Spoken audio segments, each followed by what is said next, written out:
Vibrant Gujarat regional કોન્ફરન્સનો આજે બીજો દિવસ છે। જેપી નડ્ડા, હર્ષભાઈ સંઘવીની વિશેષ ઉપસ્થિતિ આજે જોવા મળી। સમિટમાં બે દિવસમાં 500થી વધુ એમઓયુ થયા છે। મધ્ય ગુજરાતના ઉદ્યોગ સાહસિકો સાથે ખાસ કોન્ફરન્સ થઈ। એમએસએમઈ કંપનીઓ માટે 500 કરોડની લોન મંજૂર કરાઈ છે। વીજીઆરસીમાં કુલ 27 દેશોના પ્રતિનિધિઓ સહભાગી થયા। બે દિવસમાં રિજનલ કોન્ફરન્સમાં 29થી વધુ સેમિનારો યોજાયા। 300 મલ્ટીનેશનલ કંપનીઓ દ્વારા પ્રેઝન્ટેશન રજૂ કરાયું।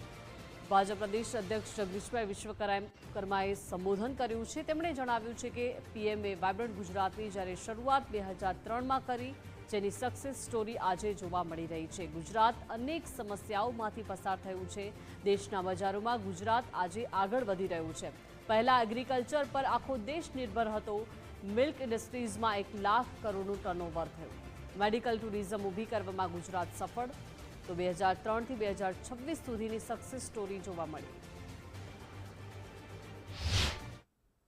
2 થી લઈ અને 26 સુધીની આખી આ સફર ગુજરાતે જેટલા પણ ફેસીસમાંથી ગુજરાત પાસ થયું છે, પછી ભૂકંપ હોય, પાણી વગરનું ગુજરાત હોય, ગુજરાતને બદનામ કરવાના કાવતરા હોય, કે ત્યાંથી લઈ અને આજે આપણી સૌની સામે એક વાઇટલ ડેવલપમેન્ટ, એક ઇનોવેટિવ ડેવલપમેન્ટ, સાથે સાથે જ બ્રોડ વિઝન સાથેનું ડેવલપમેન્ટ, એક રેપ્યુટેશન ગેટિંગ સ્ટેટ બનાવવાની અંદર ખૂબ મોટી ભૂમિકા આ વાઇબ્રન્ટની રહી છે।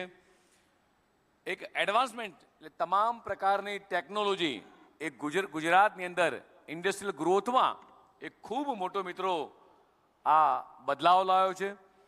સાથે સાથે આત્મનિર્ભર Bharat, make in India, nationalise of development, આ છબી એ માત્ર ગુજરાતમાં નહીં પણ આખા દેશની અંદર આખી આ ઊભી થઈ છે।